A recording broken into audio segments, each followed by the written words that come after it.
क्या खबर की कल तू रहे कि ना रहे, कुछ काम ऐसा करके जा सदा तेरा नाम रहे। बात बहुत है, बहुत कुछ बताना है, बहुत कुछ सुनाना है, लेकिन उससे पहले सम्मानित मंच उपस्थित सभी सम्मानित अतिथियों का मैं खैर मकदम इस्तकबाल करता हूँ। एक दिन का वाकया है, एक खबर कवर करके हम जा रहे थे, तेज वर्षा हो रही थी और हम अकेले थे। अपनी गाड़ी को बीएन मंडल स्टेडियम परिसर में छाहड़ में लगा दिए और मेरे मन में कई तरह का सवाल आने लगा। मेरे पास माइक भी था, कैमरा भी था, लेकिन हमारे जो सहयोगी भाई हैं गणेश जी नहीं थे। हमको लगा क्या करें ना करें, कुछ बात समझ में नहीं आ रही थी। लेकिन उसी बीच हम देखते हैं कि सैकड़ों की संख्या में जो हमारी बहनें दौड़ रही है। मैंने कई बहन को देखा पिछड़ गई, गिर गई, दौड़ रही है, चल रही है, मतलब उनके चेहरे पे इस तरह का खुशी था कि लगा कुछ मिलने वाला है। और भाई साहब खूब मेहनत कर रहे थे, सर में मुरेठा बांधे हुए थे, हाथों में बड़ा सा डंडा था। हमें रहा नहीं, हम रुके नहीं और एक भैया थे, हम उसको बोले भैया, और उनको बोलिए ना हमसे बात कर लेने के लिए। भैया से हमारी अक्सर मुलाकात होती थी, चौक पे, चौराहे पे, मेला में, हर जगह मुलाकात होती थी, लेकिन बहुत ज्यादा डीपली हम लोग एक दूसरे को नहीं जानते थे। बाद में जब दौड़ाने लगे तो हम भी खबर कवर करने के लिए यहाँ पे आते थे, तो मुलाकात होती थी। तो हम बोले भैया थोड़ा बोलिए ना, तो हमसे तनी बतिया लेने के लिए। तो एक भैया गए, बोले क्या सुनिए ना, मीडिया वाले आए हुए हैं, आपसे बात करना चाहते हैं। हम उस वक्त के लिए आपको धन्यवाद देना चाहेंगे, आप हमसे बात नहीं किए, और बात आप इसलिए भी नहीं किए क्योंकि आप अपने काम को 100% दे रहे थे। फिर हम वहाँ पे घूमते रहे, टहलते रहे, भैया हमारी बात को नहीं माने। फिर कई सारी बहन इसी रास्ते से जा रही थी, तो जो मुझे पहचानती थी तो मुस्कुराई, फिर वो दौड़ने लगी। एक दिन का और वाकया है कि हम शाम में आए, तेज वर्षा हो रही थी, कई सारी जो हमारी बहन थी वो पानी में फिसल रही थी, मतलब दौड़ रही थी, धूप रही थी।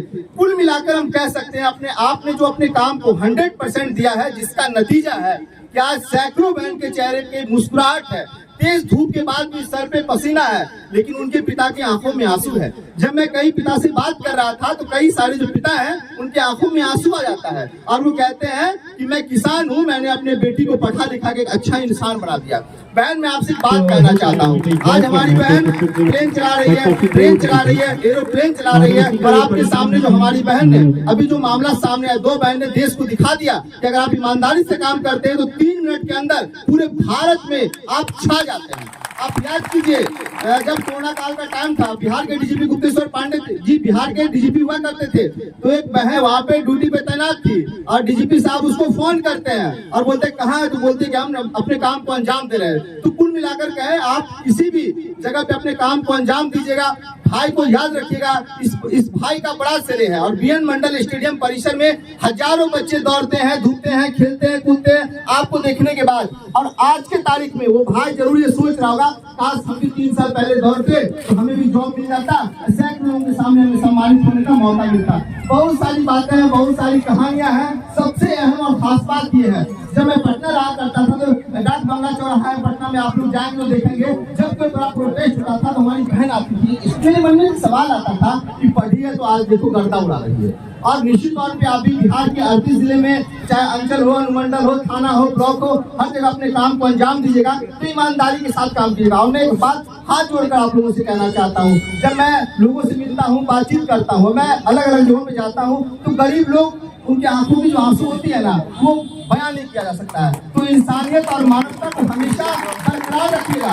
आपके आंख से, आपके हाथ से, आपके आंख से, हाथ से किसी को दिक्कत परेशानी ना हो। निश्चित तौर पे आप इसके लिए काम कीजिएगा और जो गलत है उसको 100% हिंदुस्तान के किसी भी मंच पे आप बोलिए कि ये गलत बात है। बाकी आप सभी का बहुत बहुत हम आभार व्यक्त करते हैं, अभिनंदन करते हैं, भाई साहब का खैर मकदम इस्तकबाल करते हैं। और नेशनल एकेडमी मधेपुरा के जो सम्मानित भाई है, जिन्होंने आज हजारों बच्चों के सामने हमें सम्मानित किए, हम आपका भी अभिनंदन करते हैं। ध्यानी सर का खैर मकदम इस्तकबाल करते हैं। भैया की तरफ से जानकारी नहीं थी, ध्यानी सर फोन किया, अचानक दौरे हम आए। गीता मैम है जो हम हमेशा हर काम काज में लगी रहती है, बेबाकी से हर काम को करती है और मुखर होकर किसी मुद्दे पे बेबाकी से अपनी बात को रखते हैं। मुरारी भाई युवा है, लगातार लोगों के बीच बने रहते हैं। और सम्मानित सभी भाई बहनों को जो भी हमारे बात को सुने, मैं आप सभी का खैर मकदम करता हूँ, इस्तकबाल करता हूँ, अभिनंदन करता हूँ, स्वागत करता हूँ। एक बात अंत में ये भी कहना चाहता हूँ, कई लोग, मेरी आंखें गमगीन है, मैं बोलते भावुक हो जा रहा हूँ। जब मैं एक बहन से बात कर रहा था तो बहन बोलती मेरे पापा कॉन्ट्रैक्टर है और वो अपने काम पे चले गए हैं और अगर नहीं जाते तो फिर बातें सामने 7 बहन है और भाई ने उस बहन को बिहार पुलिस बना दिया। आज उसके घर की जो खुशी है ना, वो बयान नहीं किया जा सकता है। आप अंदाजा लगाइए कि बहन को शादी में कितना खर्च होता है, लेकिन अब वो अगर सिंगल बहन आप चाह ले तो निश्चित तौर पे हर बहन के लिए वो मील का पत्थर साबित होगी। आप सभी का बहुत बहुत शुक्रिया, आभार।